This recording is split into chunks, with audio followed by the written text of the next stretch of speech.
Saya akan cerita sedikit tentang tradisi hujjah.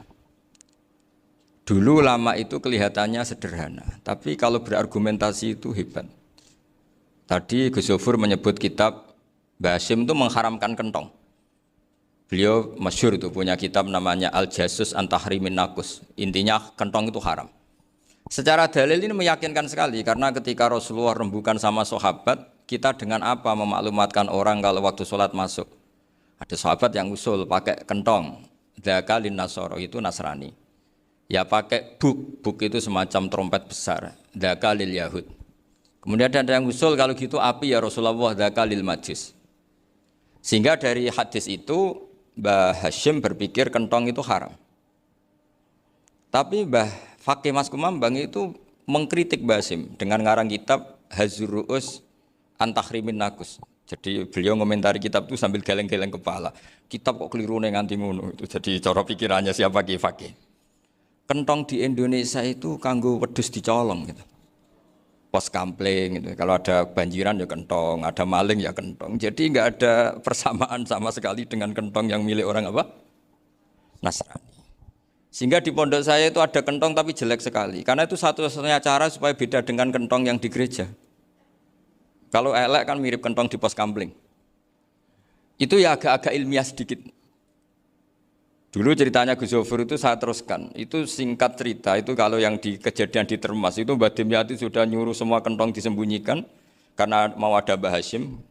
Cerita itu mukarrar di Kiai Fakih sama di Kiai Dimyati Termas.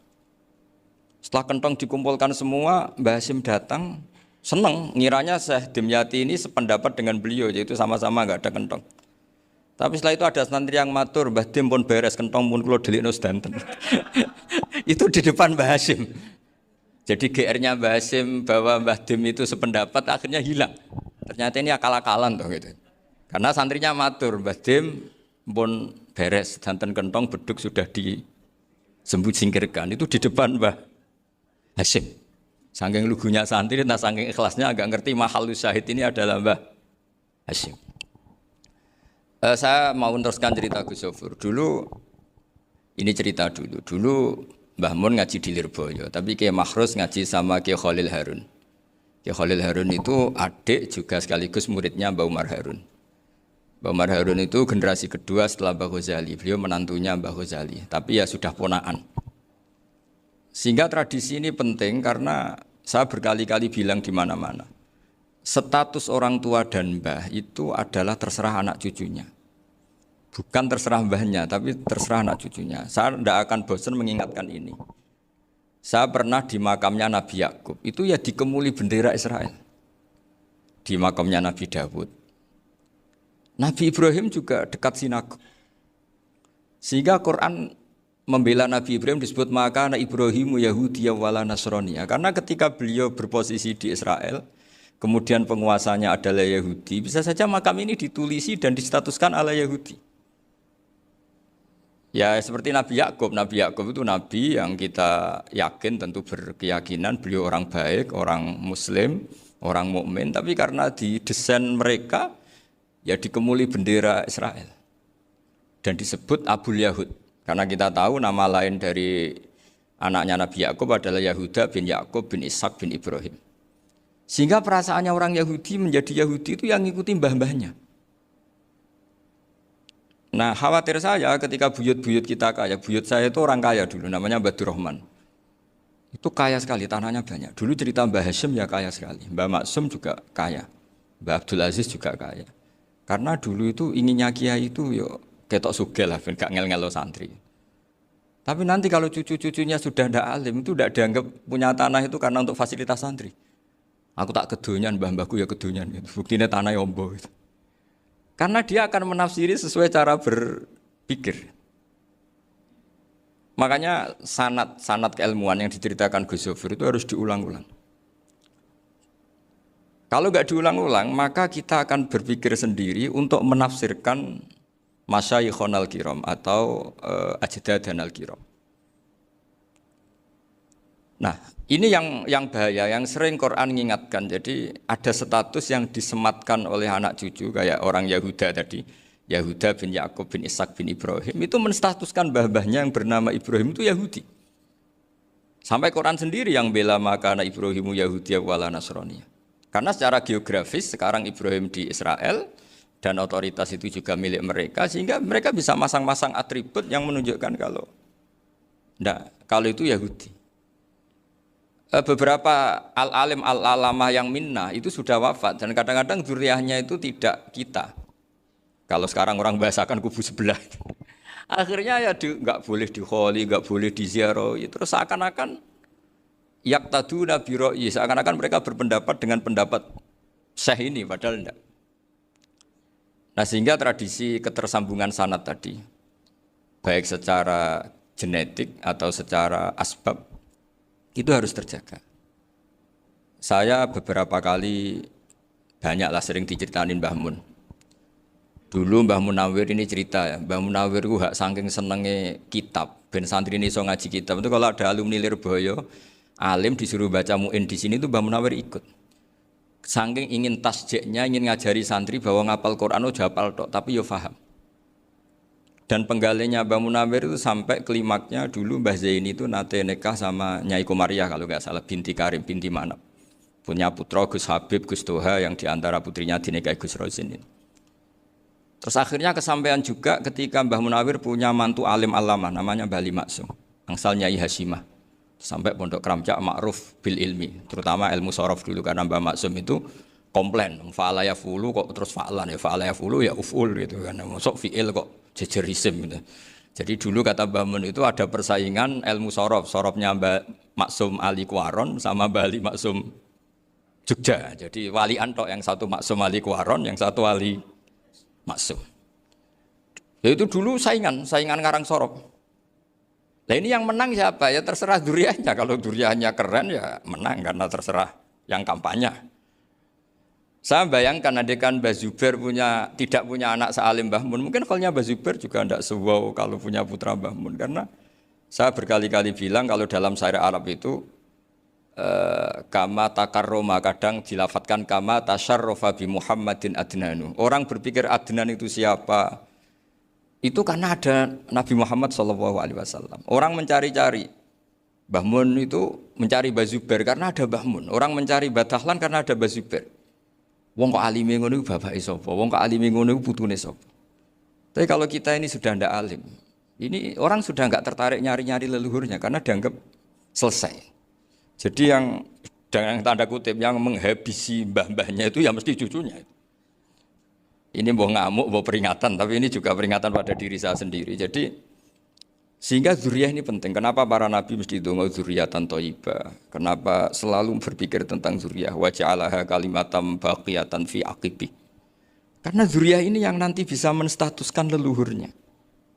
Seperti tadi cerita Mas Maftuh, ini tak puji betul, saya hari ini tidak ingin gojlok. Supaya kewalian saya tidak tergerus oleh kedoliman. Saya pernah diceritain Gus Zofur, juga sering baca buku tentang Mbah Maksum. Dulu Mbah Maksum kalau wasiat kembali ya gitu. Kamu harus NU dan harus mempertahankan NU. Tapi tidak dengan cara membenci Muhammadiyah. Dulu Mbah Mun juga sering cerita. Dulu Mbah Hashim itu ngaji Syekh Mahfud. Nah, Mbah Ahmad Dahlan dulu namanya Darwis sering ngaji sama Syekh Khotib Minangkabau. Zaman itu Syekh Khotib sudah modern, sudah ikut gerakan Abdu, gerakan Almanar.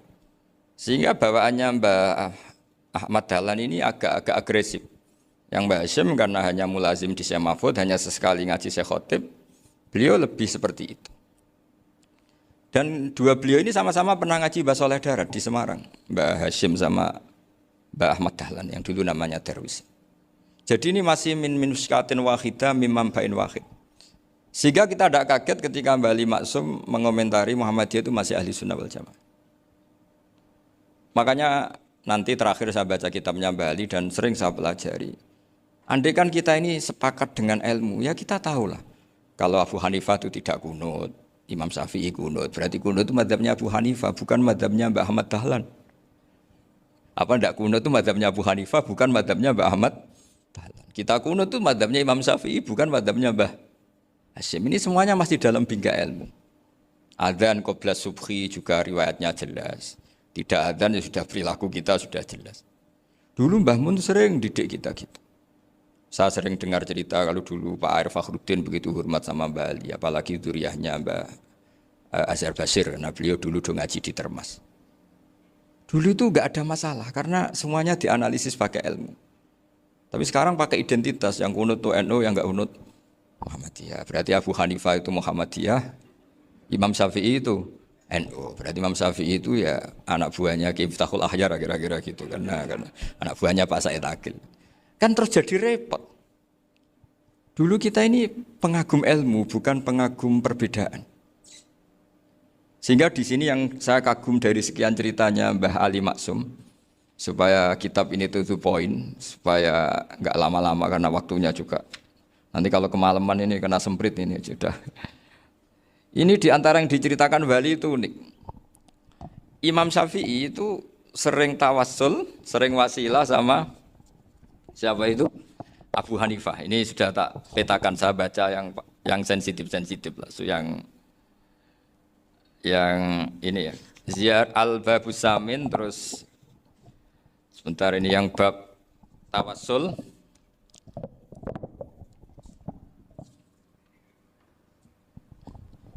Ini halaman 90, mungkin santri-santri kerapyak bisa ngecek lagi di kitab Hujatul Ahli Sunnah. Ketika cerita tawassul, di antara yang diceritakan Mbah Ali Maksum adalah perilaku ya, bukan sekedar statement, tapi apa? Perilaku. Perilakunya Imam Syafi'i atau ahwalnya kalau bahasa halusnya, yang selalu ke makamnya Abu Hanifah untuk tawassul. Padahal Imam Syafi'i itu orang yang secara ilmu sering kritik Abu Hanifah. Jadi ini saya baca ini di halaman 100, jadi tawassul mulai halaman 9 berapa ini? Sampai halaman ini yang Qala sami'tu Syafi'iyya yaqul inni la atabarraku bi Abi Hanifah wa aji'u ila qabri fi kulli yaumin za'iran. Fa idza uridat li hajatun shallaitu rak'atain, halaman 100, waji'tu wa sa'altu wa ta'ala al-hajat indahu fama tab'udu anni hatta tuqda.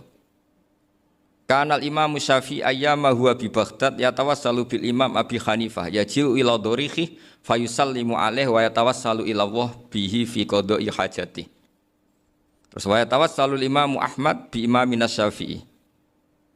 Jadi di antara yang diceritakan Mbah Ali Maksum itu betapa Imam Syafi'i yang terkenal sering mengkritik Abu Hanifah dalam tatanan fikih karena beliau tidak percaya ada istihsan. Abu Hanifah berpendapat adanya istihsan, dan kita tahu lah ikhtilafu Syafi'i wa Abu Hanifah itu besar sekali. Tapi beliau itu tahu Abu Hanifah itu orang yang sangat soleh. Abu Hanifah itu kalau ketemu sama orang yang utang beliau itu yang lari bukan yang utang Abu Hanifah, karena takut orangnya itu izin. Jadi kalau ketemu yang utang di jalan itu yang sembunyi itu Abu Hanifah. Kenapa engkau sembunyi? Ada yang utang saya lewat, nanti orangnya malu. Jadi setingkat Robi'ah Adawiyah itu beliau di rumah ada maling itu sembunyi. Ditanya kenapa engkau sembunyi? Malu, gak ada yang dimaling. Malu sama malingnya karena serumah itu gak ada barang yang layak dicolong itu. Itu Robi'ah sabda sembunyi. Itu yang bisa niru itu Abu Hanifah. Jadi wali-wali besar ini ternyata saling menghormati dan saling tawassul. Nah, saya berharap tawassul ini bukan sekedar perilaku sosial, tapi memang ada sanadnya. Sehingga terus diceritakan Bali di sini dulu istaqa Umar bil Abbas. Kata siapa tawassul harus dengan Rasulullah SAW? Dulu istaqa Umar bil Abbas. Sayyidina Umar itu tawassul istisqa dengan Sayyid Abbas, padahal kita tahu Said Abbas ini tidak nabi.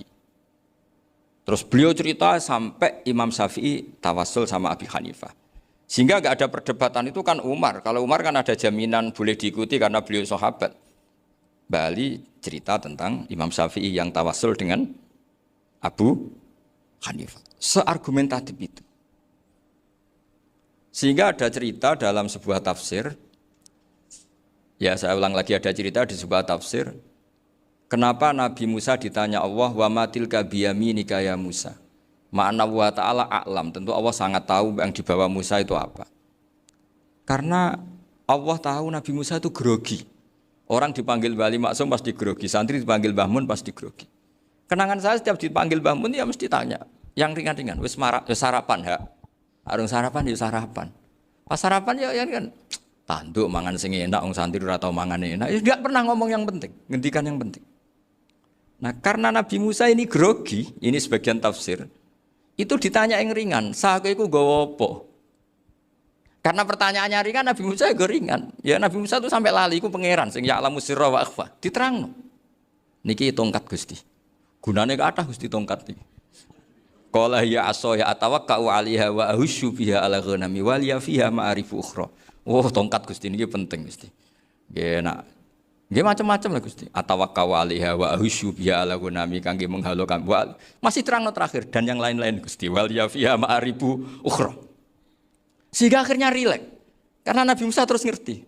Ternyata ketemu pangeran itu gak seserem yang saya bayangkan gitu. Pertanyaannya ringan.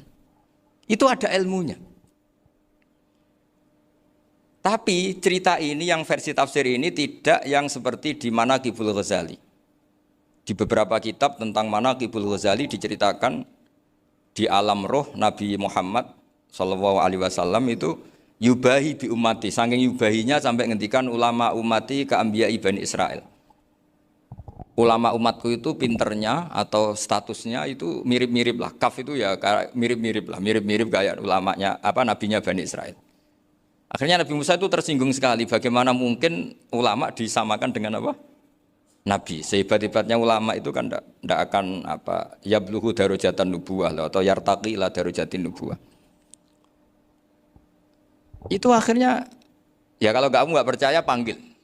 Yang dipanggil Imam Ghazali. Ya Nabi Muhammad juga nggak mau kalah gitu. Kalau manggil ulama RT ya kalah keok. Gitu. Akhirnya Imam Ghazali datang. Ditanya sama Musa, "Mas Muka, nama kamu siapa?" Ana Muhammad bin Muhammad Al-Ghazali At-Tusi Asy-Syafi'i. Itu disebut panjang. Nabi Musa guyu-guyu.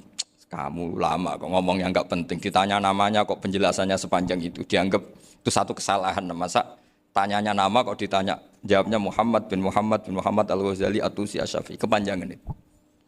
Ketika Nabi Musa agak mencibir, agak gimana itu. Terus Imam Ghazali, kalau ini masalah, lebih masalah jenengan.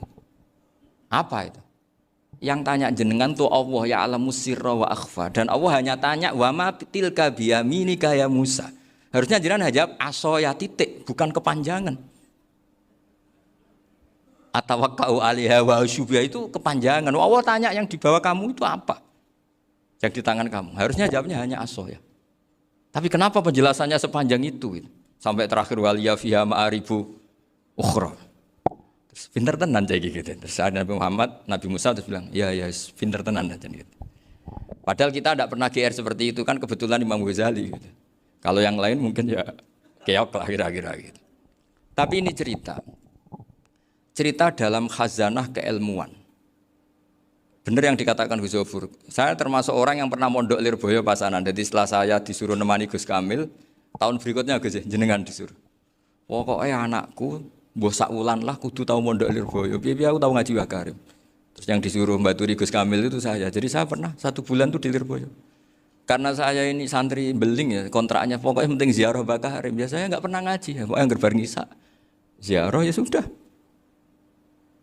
Ngaji subuh ingat saya sama Gus Imam. Itu dari 17 hari ingat saya ngaji 2 kali. Tapi kalau ziarah ke Bakarim sudah lupa jumlahnya karena memang kontraknya disuruh ziarah. Sampai seperti itu. Dan saking senengnya bangun sama Mbak Karim saya masih ingat. Ngamplopi salam template itu masih ingat untuk Gus Anwar, untuk Gus Imam, untuk Gus Kafabi, termasuk untuk Gus Maksum. Itu malam-malam saya dijak ngamplopin. Zaman itu saya masih ingat selawewu. Zaman itu kos 1 bulan itu 13.000. Jadi kira-kira kalau 25.000 itu untuk kos 2 bulan. Jadi saya krusnya itu pakai kos. Saya masih ingat Mondok Sarang itu kos 1 bulan 13.000. Berarti kira-kira 500.000 itu di amplopin sendiri sama Bang. Ini untuk Gus War, ini untuk Gus Imam, ini untuk Gus. Padahal Gus Imam ini mondoknya sudah di Mbah Mun. Itu Mbah Mun hormatnya sampai untuk jatah salam template. Nah yang ribet kebalikannya, kita pulang Gus Imam karena melihat Gus Kamil ini putrane Mbah Mun, Gus Kamil disangoni. Saya juga disangoni karena Gus Imam dulu ngaji juga sama Pak D saya. Sama keluarga saya. Itu kata Gus Kamil setelah keluar, mau agak muni gua abal, boten berarti gua aku. Karena ini penting. Ini kalau sampai dianggap tukar guling, ribet deh. Jadi ditakwil sendiri lah. Mau gak muni gua abal ya, boten wis, yes berarti halal. Tapi sama Mbah Mun ya ditanya.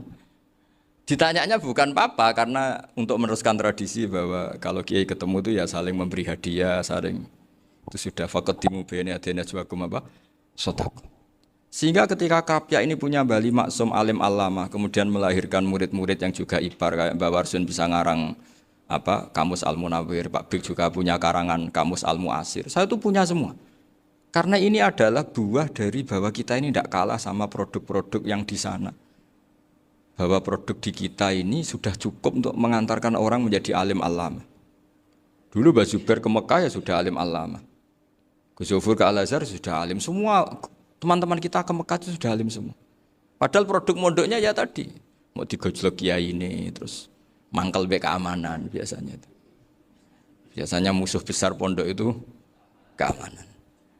Jadi ya bukan berarti gojlok ibunya Gus Maftuh enggak. Biasanya keamanan itu musuhnya apa? Banyak. Itu tradisi keilmuan itu harus dijaga dengan hujjah dan dengan tadwin, dengan pembukuan. Saya punya sekian cerita ya, misalnya dulu kita mungkin iskal itu janggal. Kenapa sih orang Islam tukaran sama orang Islam itu? Sehingga di antara doa Nabi yang enggak dikabulkan Allah, enggak boleh dikabulkan sama Allah enggak boleh, bukan berarti enggak mustajab. Redaksinya famana aniha, memang enggak boleh. Redaksinya bukan falam yastajib lahu tapi famana aniha.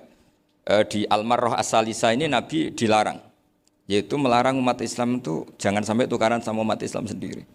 Itu kata Allah, ya tidak bisa kata Allah, kalau itu tidak saya kabulkan. Itu dulu guru-guru kita nyontohkan sederhana. Kira-kira kalau saya tukaran wek Gus Zofuru, Mbah Mun luwih ikhlas timbang ditukari wong liya. Nak ana kakak ditabuk adik, wong tua luwih ikhlas timbang ditabuk tangga. Barokahnya membaca kita lebih mentoleransi. Kalau ada Mbah Hashim dikritik Mbah Fakih Mas Kumambang, kita ikhlas itu. Tidak dikritik guru PAUD, itu kan. Atau dikritik orang-orang yang nggak bisa ngaji. Artinya ternyata keliru kita bilang kiai kok tukaran. Justru bagus kiai tukaran. Dibanding kiai dikritik guru PAUD atau dikritik orang-orang yang nggak bisa baca kitab. Akhirnya barokahnya baca kita menjadi tahu. Dulu Mbah Mun sering cerita, ini masih cerita silsilah ya. Jadi Bali Maksum tadi kita tahu di antara guru besarnya Bali Maksum tentu Mbah Mahfud Termas. Beliau adalah adik dari Kiai Mahfud Termas. Mbah Dimyati ini adik Kiai Mahfud Termas. Itu punya saudara namanya Abdur Razak, juga punya saudara namanya Dahlan. Itu yang membawa Thariqah Syadziliyah di Solo Raya yang sekarang alhamdulillah diteruskan Gus Wafi. Dulu di antara pesannya Mbah Mun ke saya, hak Wafi kandani kon ziarah ning Mbah Dimyati. Mergo Thariqah Syadziliyah dulu itu yang bawa keluarganya Mbah Dimyati. Jadi semuanya ini masih dzurriyyatan ba'duha min ba'd. Nah pesan saya karena tadi Mbah Munawwir yang termasuk orang pertama yang bawa Quran, bawa qiraah sabah. Kenapa saya bilang termasuk? Karena kalau bilang paling pertama ini nanti butuh data. Dan itu agak kerepotan. Nah, tapi yang jelas mimman istahara lah. Mimman istahara yang membawa sabah ke sini itu adalah Mbah Munawwir. Terus beliau ngajarkan diantaranya ke Mbak Arwani, pakai kitab Satibi, pakai kitab Nazmus Satibi. Terus Nazmus Satibi itu diteruskan oleh Mbak Arwani, ditulis. Yang nulis dulu Mbak Dola Salam. Bapak saya itu murid Mbak Dola. Dulu Mbak Dola sebelum ke Mbak Arwani ngaji sama Ki Said di Sampang. Bapak saya sebelum ngaji di Mbak Dola sudah hafal Quran lewat buyut saya sendiri namanya Ki Zubaidi. Yang Ki Zubaidi akhirnya jadi menantunya Mbak Ahmad Su'eb. Jadi buyut saya kandung ini namanya Sofia, itu asal keluarga Lasem yang adiknya. Sofia ini punya adik Badiah yang jadi ibunya Ki Sahal. Terus Ki Sahal punya Mbak Yu namanya Muzayanah, punya di garwa Ki Mansur punya anak Gus Qayyum. Jadi dulu ibu saya, ibunya Gus Sofur, ibunya Pak Maftuh itu semuanya di Lasem. Karena saya dari keluarga Gen ya Lasem, dari keluarga sanad guru ya Lasem. Tapi Lasem Bahdawi itu dulu ngajinya di Mbah Umar Harun di Sarang. Mbah Umar Harun ini menangi Sayyid Ahmad Zaini Dahlan. Sayyid Zaini Ahmad Zaini Dahlan ini punya cucu keempat yang hidup di Sedan, terus makamnya di Lasem, namanya Habib Haidar, itu yang nulis biografinya Mbah Maksum. Mbah Maksum bukan Bali, biografinya Mbah Maksum. Itu ditulis oleh Habib Haidar, namanya Haidar bin Hasan bin Sodaqoh bin Ahmad Zaini Tahlan. Nah, Habib Haidar ini menantunya Sayyid Hamzah Sato. Hamzah Sato itu Hamzah bin Abdullah bin Umar, itu kakaknya Sayyid Abi Bakar Sato, Sohibul I'anah. Nah, Sayyid Umar ini yang dulu ngajari mbahnya Mbah Mun namanya Ahmad bin Su'aib. Nah, di antara ajarannya adalah baca kitab-kitab kecil yang bisa dihafal. Dibawalah ke sarang jadi metode muhafadzah. Tapi kemudian lama-lama oleh pondok itu jadi syarat kenaikan kelas. Dulu nggak ada muhafadzah untuk kenaikan kelas ya, supaya orang alim itu harus hafal. Lama-lama dipakai syarat untuk muhafadzah. Jadi semua ini sanad harus kita ingat supaya kita bisa menjaga tradisi. Termasuk tradisi ini kiai seneng jagungan, terus ngomong ra penting. Itu juga sanad. Setahu saya Mbah Mun itu kalau ketemu bapak ya guyon terus. Saya punya kenangan tuh yang dulu agak iskal tuh begini. Ada isu lah, entah isu entah hoax entah apa, ada kaji itu agak beling itu, pokoknya beling lah gitu. Seneng siapa itu, rondo lah apa itu.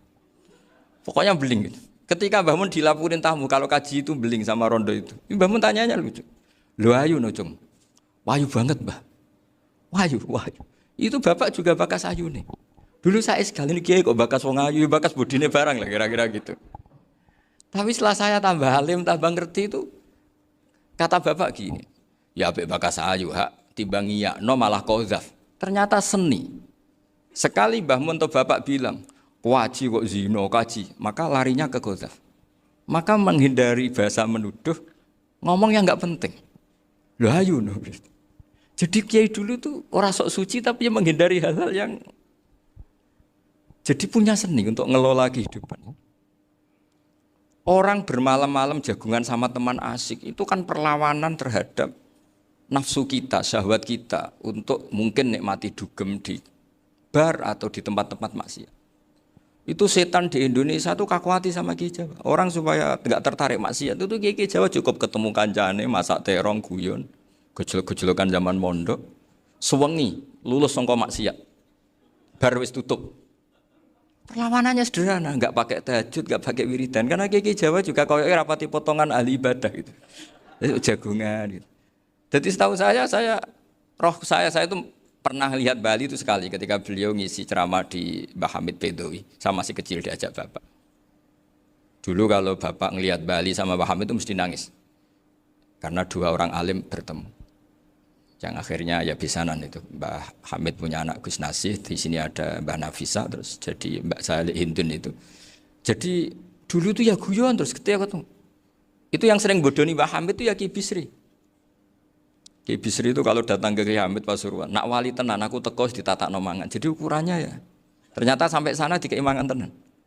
Masih belum mengakui, kan nak wali tenan aku iki kiai rung di mobil, dongakno aku di mobil. Sudah kalah satu seri itu masih gak terima. Lalu itu Mbah Hamid akhirnya berdoa, ayo monggo, mungkin-mungkin Ki Bisri gak ada mobil. Itu setelah didoain masih tanya, merek apa merek? Jadi itu Mbah Hamid jawab, ya paling Holden itu. Paling Holden. Itu nyari mobil itu ya adalah dapatnya Holden. Suatu saat Mbah Bisri ditudang Mbah Hamid gak dikasih bisaroh. Karena utangnya sudah banyak Mbah Hamid. Mbah Bisri ini utang doa tadi. Itu ya gak dikasih bisaroh. Ya gak mau kesang apa-apa kelambimu kayak aku. Didol sama muhibbinya Mbah Hamid. Itu harganya melebihi jatah bisaroh. Ketemu Mbah Hamid, Kang, susu Kang, mergo. Jadi dulu itu rileks, makanya ini yang diceritakan ke Zofur. Sebetulnya kalau kiai-kiai itu bersanad itu ya rileks, hidupnya itu rileks. Karena rileks ini perlawanan terhadap kemungkaran. Saya dulu musyawarah sering sama Gus Zofur usul fikih. Itu jelas di antara yang ditulis Lubil Usul itu. Ya kita tahu tadi misalnya sanad usul fikih, Mbah Ber itu sangat al-usuli, Kiai Zubair Dahlan, abahnya Mbah Mun. Punya murid diantaranya Kiai Sahal. Kiai Sahal punya karangan Thariqatul Husul, fi syarhi Lubil Usul. Itu Thariqatul Husul itu beliau ngendikan dalam mukaddimah bahwa saya bisa mensarah ini berdasar ngaji maknani sama Mbah Zubair. Terus beliau mengutip sarah itu dari kitab Nailul Ma'mul. Beliau ngendikan binus khotin khotiyah ghairi matbu'ah. Dan itu ditemukan di Kiai Mansur di Lasem. Karena Kiai Mansur iparnya Mbah Sahal. Mansur bin Khalil itu diantara katibnya Syekh mahfud. Jadi semuanya ini sambung. Mbah Ber, saking ahli usul fikihnya, kalau ngajar usul fikih itu kalau guyon takriran saya ini lebih memahamkan ketimbang Sarah. Ya sudah, terus Mbah Zubair, Kiai Fakih, terus Syekh Mahfud. Di sini Syekh Mahfud termasuk orang yang dekat Mbah Munawir sampai putrane Mbah Mahfud namanya Gus Muhammad dibawa Mbah Munawir, kemudian mondok di Termas diantaranya, terus dinikah jadi menantunya kalau nggak salah Haji Taslim di Betengan, kemudian sekarang duriannya Mbah Mahfud di Betengan. Ini nggak boleh hilang secara seperti itu. Diantara di usul fikih diterangkan ketika diantara 5 hukum itu ada yang bernama mubah. Mubah itu boleh dilakukan, boleh ditinggalkan, dan kalau dilakukan ya tidak berpahala, tidak disiksa. Itu ada ulama yang protes. Protes nggak bisa seperti itu. Ithma min mubahin ila wa tahaqqaqu bihi tarku haramimma. Fa'il zamu minas sukun tarkul qatli wa minas sukut tarkul qadaf. Tidak bisa, mubah itu tidak ada. Kalau kiai jagungan semalaman, itu Allah ngitungnya itu hada taroka dugem, wahada taroka delok dangdut, wahada taroka kada wa kada. Oh, itu luar biasa. Dan kita ngikuti yang seperti itu saja.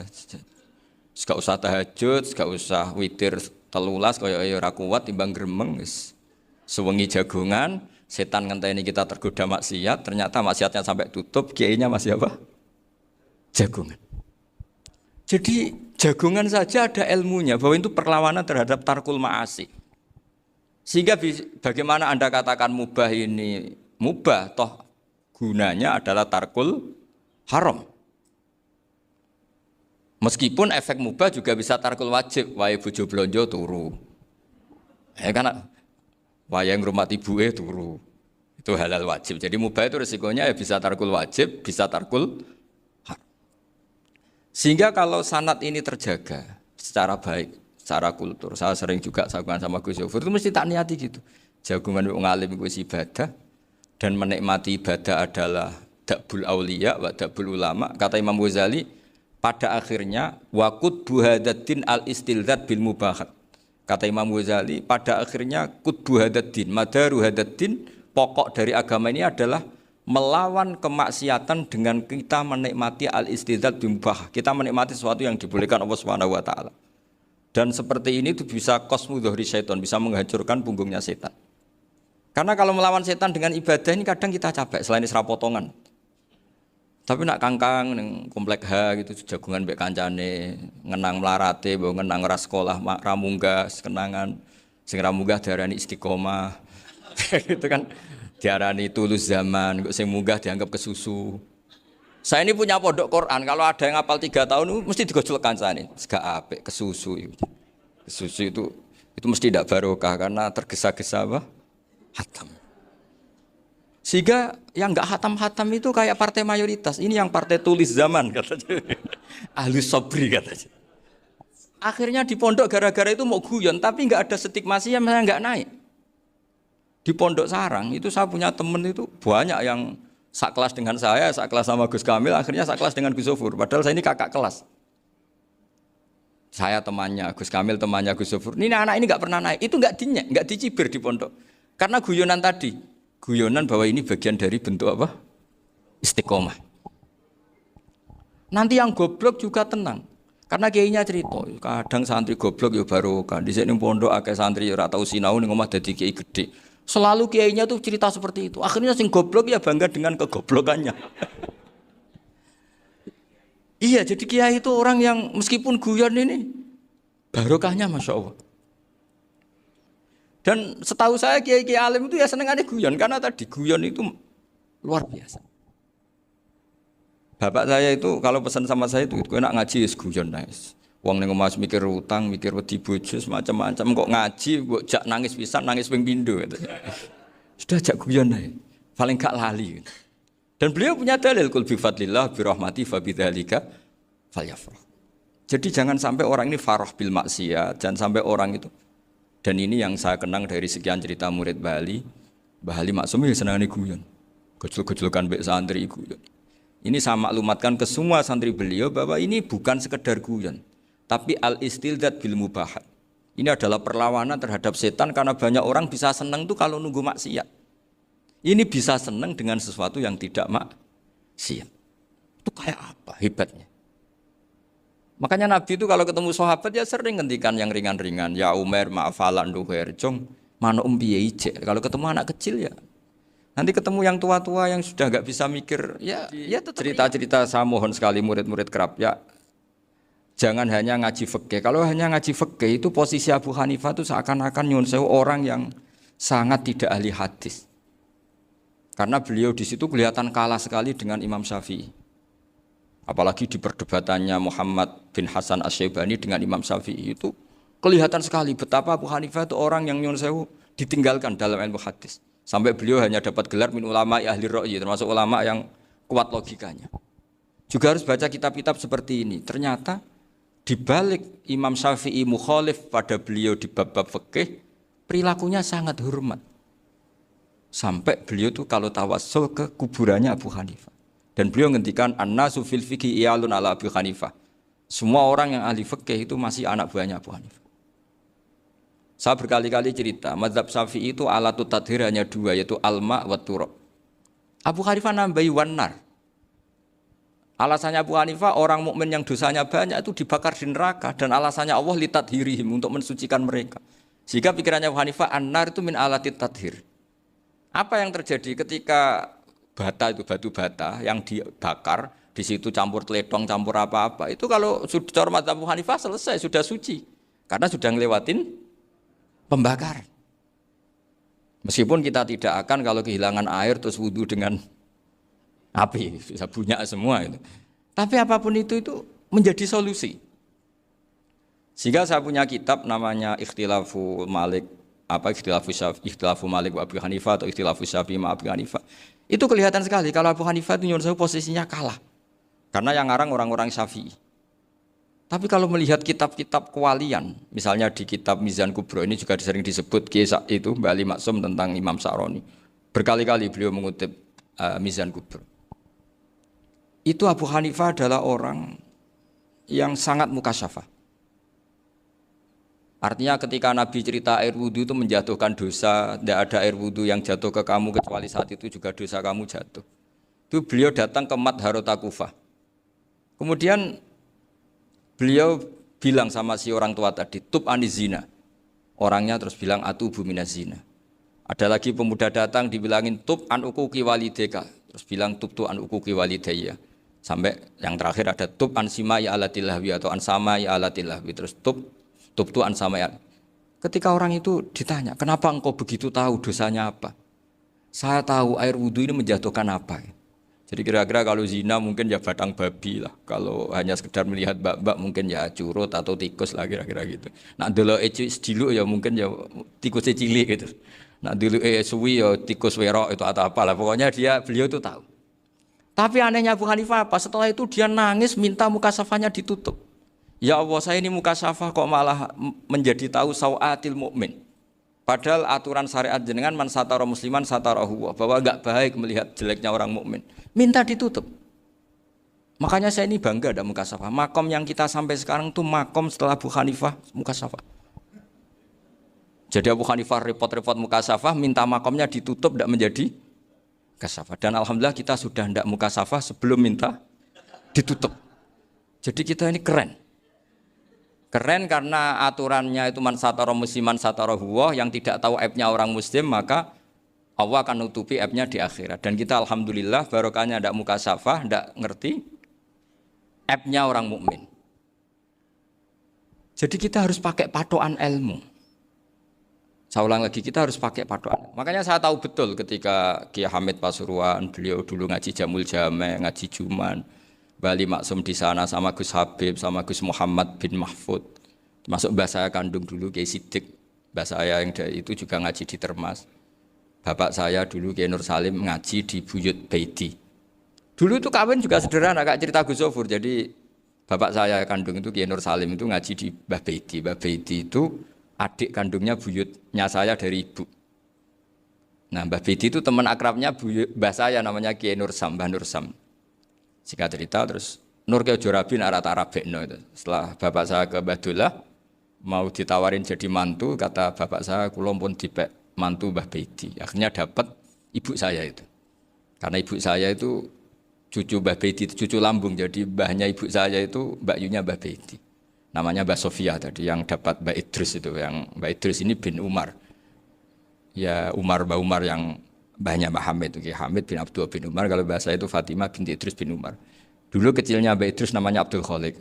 Kalau kecilnya Mbah Hamid namanya Abdul Mukti. Kalau kecilnya Mbah Maksum namanya Muhammadun kalau nggak salah. Dulu itu orang dulu itu namanya dua-dua karena diganti ketika musim apa? Haji.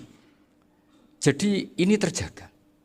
Sehingga tidak ada ceritanya kiai-kiai yang jagongan kemudian santrinya itu yang agak-agak khawarit. Kiai kok sungi-sungi jagongan, gak tahajud, gak duha, itu tidak ada seperti itu. Karena ini dianggap fi'lul mubahat untuk melawan mungkarat.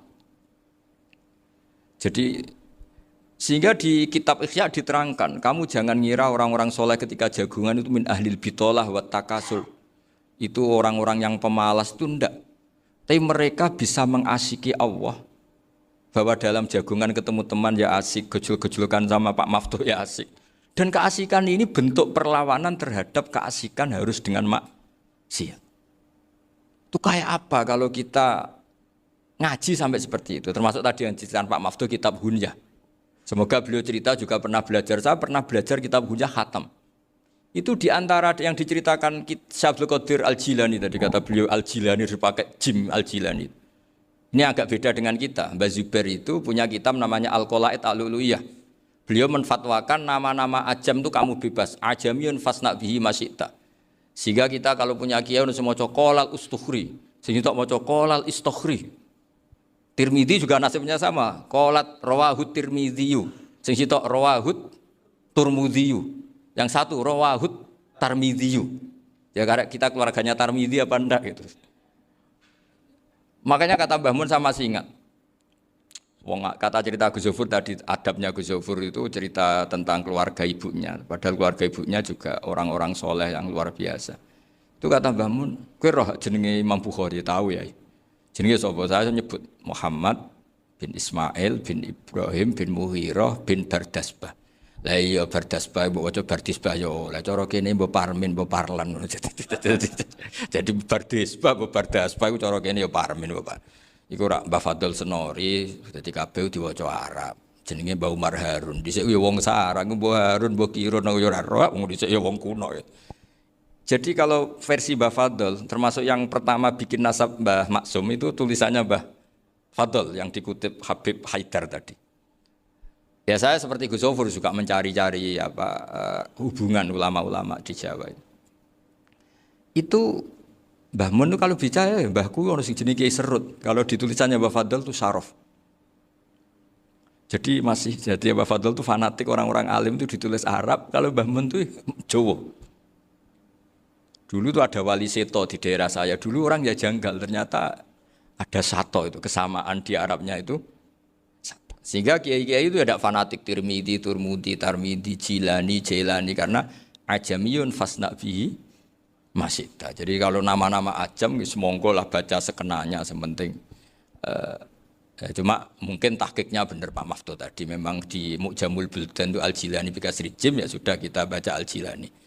Sebab itu kayak Pondok Pelosok Lirboyo itu menurut saya bagus. Orang itu maknani betul sama gurunya. Kalau Sarang enggak.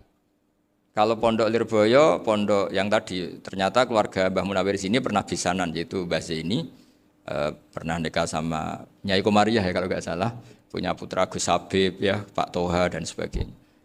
Itu betapa hubungan pondok Quran sama pondok kitab dulu itu nggak pernah terputus. Bapak saya setelah hafal Quran itu dulu ngaji Mbah Zubair. Jadi bapak saya sering ngutip mu'en apa, padahal bapak saya itu terkenal tuh, beliau cita-citanya itu saya ingin hafal Quran kayak hafal Fatihah. Beliau itu sampai 10-nya sekali. Karena beliau inginnya hafal Quran kayak hafal Fatihah. Termasuk murid terbaiknya Mbah Dullah bapak saya. Itu ya ngaji kitab. Sehingga kata Mbah Mun, jadi Mbah Munawir de mantu Bali Maksum, itu ya sudah dipenggali. Sudah dipenggali dituruti pangeran. Lahirlah seorang Bali Maksum yang membawa, tadi dulu itu ya Gus Muhammad yang ngaji di Termas, nanti Mbak Arwani sebelum ngaji di sini ngaji di Tebu Ireng. Sehingga Mbak Arwani bisa ngarang kitab. Beliau ngarang kitab tentang Sab'ah. Faidul Barokat namanya. Ya nulisnya ya fasih ya. Saya punya tulisan tangannya Mbak Arwani itu banyak. Saya juga punya tulisan tangannya Mbah Hasyim Asy'ari ketika nyurati buyut saya yang di Damaran itu pakai bahasa Arab. Jadi dulu itu Mbah Ali Maksum juga sama, surat-suratannya dulu sama tokoh-tokoh Muhammadiyah ya bahasa Arab. Nah ini harus kita dengar dari abna, dari bahwa Mbah Maksum kemarin yang diceritakan Gus Zafur di Khol Mbah Maksum, kue kudu belo NU, kudu tetap NU, tapi bukan dengan cara membenci Muhammadiyah. Tadi Pak Maftuh menguatkan sanad itu dari Pak Atabik bahwa Muhammadiyah termasuk ahli sunnah apa? Karena sama-sama tidak sabus sahabat, sama-sama ikromus sahabat dan sama-sama bermadhab. Nah soal akhirnya ada beberapa yang rapati seneng ngaji ini yang agak ribet. Tapi kamu tidak usah ngeritik Muhammadiyah agak seneng ngaji, kayaknya juga sama kita nggak seneng ngaji juga banyak itu. Jadi kalau ngeritiknya masalah itu kan kita ya agak-agak sama.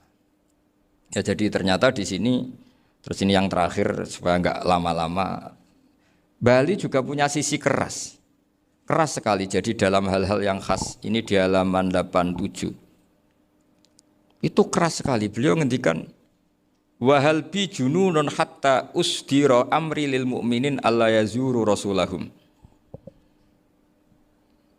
Jadi ketika saya tadi sudah bilang bahwa beliau sering muji Ibnu Taimiyah dalam banyak hal, tapi dalam banyak hal juga beliau mengkritik Ibnu Taimiyah ketika menafsirkan la tusaddur rihal illa ila salasati masajid. Kemudian Ibnu Taimiyah tidak mentasrekkan, tidak mensunatkan ziarah kubur Rasulullah sallallahu alaihi wasallam. Beliau mengkritik. Dan cara mengkritik adalah ngendikan ulaikal ladzina yuriduna ayyahulu bainahu sallallahu alaihi wasallam wa baina ummatihi fi nakhiyatin. Itu adalah orang-orang yang ingin membuat batas antara Nabi dan umatnya. Saya termasuk terinspirasi makalah Bali ini adalah bagaimana Anda mengkafirkan orang Islam berdasar qala Rasulullah sallallahu alaihi wasallam. Wan nabiyyu asyaddun nasi syafaqatan li ummati. Wan nabiyyu akhrasun nas, orang yang paling serius supaya umatnya ini selamat. Kemudian Anda dengan hadisnya Nabi mentafrik bainahu wa baina ummati berdasar dawuh Kanjeng Nabi. Itu cek mentalani. Makanya saya itu enggak pernah keras di bab ini. Misalnya nyuruh saya ada santri sarang yang nakal. Itu saya tidak berani komentar karena saya tahu Mbah Mun itu sangat mencintai santrinya meskipun yang nakal. Saya melihat sendiri bukan jari ada santri yang cara pelaturan pondok itu diboyong karena nakal. Itu Mbah Mun ngendikan begini. Ya cung yo ke diboyong itu cara aturan pondok. Nah aturannya pangeran ngger kowe tobat dadi wong apik ya dadi wong saleh. Ya kowe kudu tetep sering rene, tetep santri kudu donya akhirat. Soal pondok ya ben ana aturan, ben menjen kowe nakal nemen ya diboyong, tapi kowe tetep wong apik. Jadi karena kita tidak mungkin mentafrik bainahu wa baina talamidhi. Kita tidak mungkin mentafrik baina nabi wa baina ummati karena nabi adalah apa? Asyaddun nasi syafaqatan li ummati. Sampai saking sayangnya nabi itu ngendikan syafaati li ahlil kabair min ummati. Lho koyo apa baiknya nabi? Ora melok nakal, ora melok maksiat, tapi melok nanggung swargane. Iku waktu gali sampean wis kowe utang gak apa-apa, bangkrut gak apa-apa, sing nyaur bapak. Mbok sampean ngono top tenan. Anake yo ngawur tenan maksudnya itu, tapi top. Lah nabi ku umate sing dosa iku umate, nabi sing nyuwun sewu, cara Jawane sing kangelan nyafaati. Karena nabi gak boleh dipisahkan dengan umatnya. Makanya kata Bali Maksum, ulaikal ladzina yuriduna ayyahulu bainan nabi wa baina ummati. Itu mereka adalah orang yang ingin memisahkan nabi dengan umatnya. Masa kita ngafirkan umatnya nabi berdasar dawuh nabi? Itu kan sama, saya benci santri Anwar berdasar dawuh Mbah Mun, padahal orang tahu semua begitu sayangnya Mbah Mun terhadap santrinya. Sama juga kamu benci santrinya Bali Maksum berdasar dawuh Bali, padahal beliau sangat mencintai santrinya. Nah kultur-kultur seperti ini tidak boleh hilang. Kita punya sanad, punya guru, punya keluarga yang sama. Jadi mbah-mbah saya itu orang Tuban, dekat sama posisi Ibrahim Asmorokonti tadi yang diceritakan. Jadi di kampung saya, kampungnya bapak saya itu ada makomnya Siti Syariah, itu mbak kandungnya Sunan Bonang. Dan bapak dulu sering ngajarin ziarah saya ke Mbak Asy'ari. Mbak Asy'ari itu bin Jumadil Kubro, berarti Mbak Asy'ari itu saudaranya Mbak Ibrahim Asmorokonti, gurunya Sunan Bonang. Jadi Sunan Bonang ke Tuban tuh karena disuruh ngaji sama Mbak Asy'ari, Mudin Asy'ari itu yang di Bejagung. Jadi ini semua sanatnya itu jelas, aturannya jelas. Kan Sunan Bonang bin Ampel bin Ibrahim Asmorokonti bin Jumadil Kubro. Lah yang Mbak Asy'ari ini adiknya Ibrahim Asmorokonti, makamnya di Bejagung di Tuban. Dulu Sunan Bonang sebelum ngaji kemana-mana ngaji di Bejagung itu di Mbak Asari itu. Terus kemudian Sunan Bonang hidup di Lasem, di Pasujudan di Lasem. Makanya Lasem banyak orang alim karena ya dulu Sunan Bonang itu di antara aktivitasnya itu di Pasujudan di Lasem itu. Wafatnya kila di Bonang, kemudian mau dibawa orang Madura ke Madura, terus diambil Mbak Asari, pernah mbahnya karena muammar Mbak Asari, terus dimakamkan di Bonang. Jadi cara berpikir Mbah Ali ini menginspirasi saya, kita tidak boleh mengkafirkan umatnya Nabi berdasar dawai Nabi. Karena apa? Itu yang tidak diinginkan Nabi. Nabi itu inginnya yang di luar itu masuk, bukan yang sudah di dalam dikeluarkan. Itu kata beliau, ulaikal ladzina yuriduna ayyahulu bainan nabiyyi wa baina ummati. Orang-orang yang tidak mentasrek ziarah pada Nabi adalah orang-orang yang ingin memisahkan Nabi dengan. Dan begitu kias berikutnya, orang-orang yang sidik-sidik muni ini kafir, ini sudah enggak benar, inilah yurja khairuhu, itu orang-orang yang memisahkan. Dan lucunya berdasar dawai Nabi.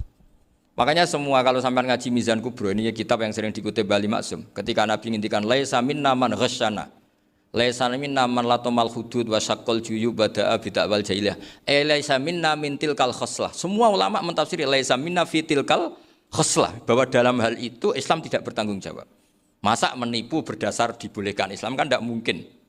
Semua perilaku yang salah disebut Nabi laisa minna fi tilkal khoslah, bukan laisa minna fayakunu huwa kafirun. Tidak ada satu ulama yang mengatakan laisa minna berarti orang ini kalau menipu sudah kafir. Ketika dosa ya sak dunya kafir kabeh. Siapa enggak pernah menipu? Sekedar pernah. Siapa enggak sering menipu bahkan? Hobi kadang ya rezekinya dari nipu. Lah itu kalau betul maknanya laisa minna terus kafir, semua orang di dunia kafir. Karena siapa sih yang selain Nabi yang enggak, selain Nabi kan enggak mungkin apa? Maksum. Belum lagi menurut teori usul fikih ada nipu yang wajib.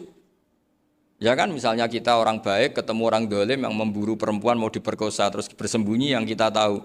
Kita wajib nipu apa wajib jujur? Ketika orang dolim tanya, perempuan tadi kemana? Wajib nipu apa wajib jujur? Wajib nipu, karena kalau kita jujur berarti memberi peluang orang dolim menemukan buruannya. Jadi betapa alimnya. Dan ketika kitab Mizan Sa'roni dipakai Bali, dipakai Mbah Mun, saya pernah ngaji Mbah Mun, terus kita tahu maknanya laisa minna fi tilkal khoslah. Sehingga kita tidak mengatakan laisa minna dengan terjemahan letterlek tidak termasuk umatku. Kita tidak akan menambahi fakta frek fayakunu kafirun, tidak akan selamanya. Karena maknanya laisa minna fi tilkal khoslah. Kenapa kita selalu begitu? Karena enggak mungkin kita memisahkan umatnya Nabi dengan Kanjeng Nabi berdasar dawuh Kanjeng Nabi. Karena Nabi adalah berstatus bil mu'minina raufur rahim. Ya terus ini mohon maaf sekali ini yang saya bisa